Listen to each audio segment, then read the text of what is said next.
We're all talking about that social media post from Mr. James Comey. That's right. James Comey posted a nice seashell formation. Beautiful. And that seashell formation formed 4 numbers. Separated. What were those numbers? The first number is 86. And the second one, 47. Of course, for anyone, I don't know, in America who is an adult or even a child for that matter, you would probably know 86 means to, at minimum, get rid of something. I told Will, I have always associated 86 with kill. Now, not necessarily always a literal kill, but when you have a president who has already had multiple assassination attempts, real attempts, not just, or attempts that happened, not just foiled attempts. We kind of forget that. I feel like we kind of stopped talking about that.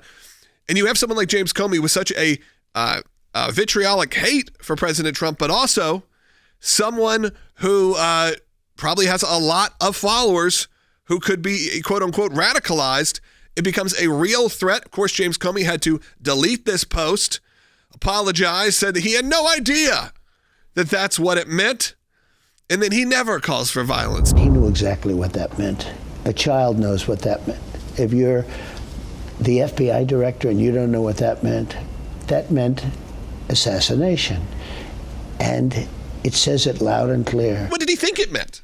If he didn't think that it at least had some sort of a violent overtone or just an overtone of get rid of him, we got to stop. And as we were talking about this earlier, you may remember President Trump had this situation with James Comey over a number of years. I mean, this is not anything new. If you didn't think that's what it meant, if you didn't think it wasn't get rid of him, when he, again, can't run again for president, as you said. So are you talking about impeachment? He won't get impeached right now because he has pretty much full control and support from his cabinet and from the House and the Senate. So what are we talking about here, James Comey? Are you buying that the former FBI director didn't know what 86 Trump meant? Absolutely not, Jesse. That is a ridiculous and insane statement to make, certainly within this context, but especially coming from a guy who's the former director of the FBI, a guy who spent most of his career prosecuting mobsters and gangsters, people who know and execute other humans and use this exact lingo of 86.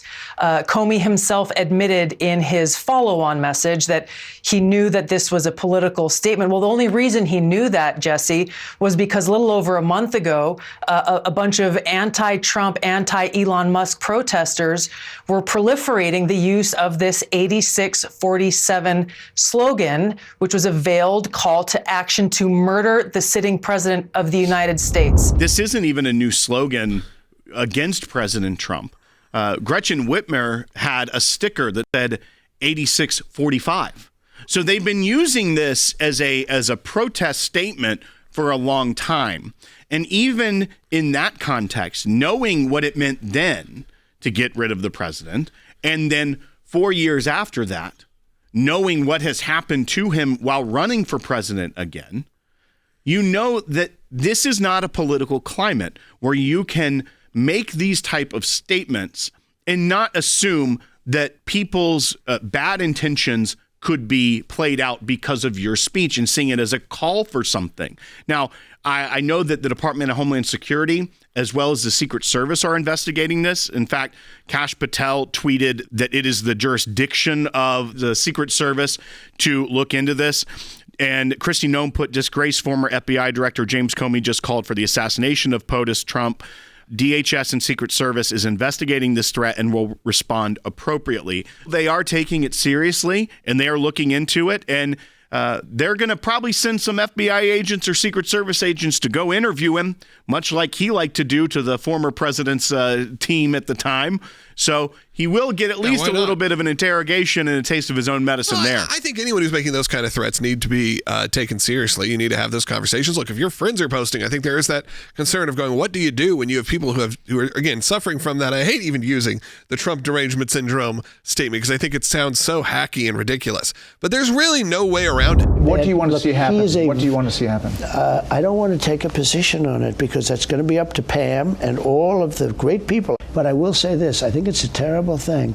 And when you add his history to that, if he had a clean history, he doesn't. He's a dirty cop. He's a dirty cop. And if he had a clean history, I could understand if there was a leniency. But I'm going to let them make that decision. You know, do I think most people are going to read that comment or read that social media post and go, okay, he has given us a mission. We have to go do something about it?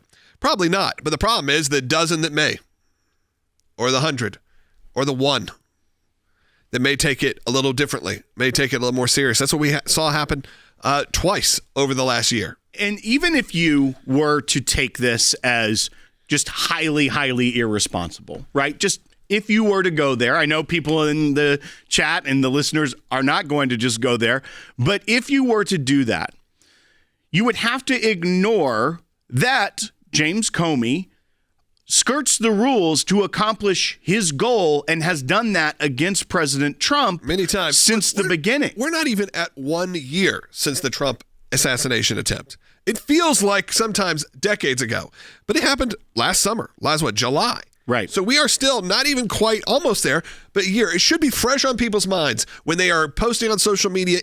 In general, you shouldn't be posting like this kind of thing about anyone for that matter, but someone who has already had not even foiled assassination attempts, real assassination attempts where he was shot, but they don't take it seriously. They moved on very quickly. It's what happened when they put in Kamala Harris to try to make you forget about what happened with Joe Biden and then also forget about the assassination attempt. He has a pattern of bending the rules, playing outside of norms to try and accomplish his goal, and that is to get rid of President Trump. And that's why, at minimum, it's highly irresponsible, because you heard these facts about there are so many in the Democrat Party who responded to a opinion poll and said, you know, there could be justifiable reasons for someone to take out the president. That's not normally something you do an opinion poll on, but people are okay with saying that. If you're James Comey, and I don't know how many followers you have, but I have a feeling however many followers you have, most of them do not like the president of the United States. So some of them may take your words a little too seriously. And I think you have to be aware of that, specifically if you are James Comey. I mean, just on Instagram alone, I'm sure he has thousands and thousands. 134,000 followers. 134,000 followers. And again, almost all of those are going to be people who dislike the president. Especially knowing he's not going to be impeached. 25th Amendment's not on the table.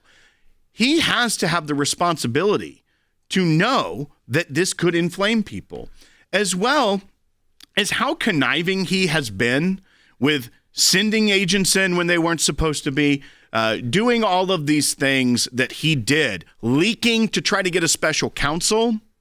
His track record isn't just anti-Trump. It's manipulative and conniving against Trump. And I do think that although it's corny, the Trump derangement syndrome to say, there is something about that. It's real.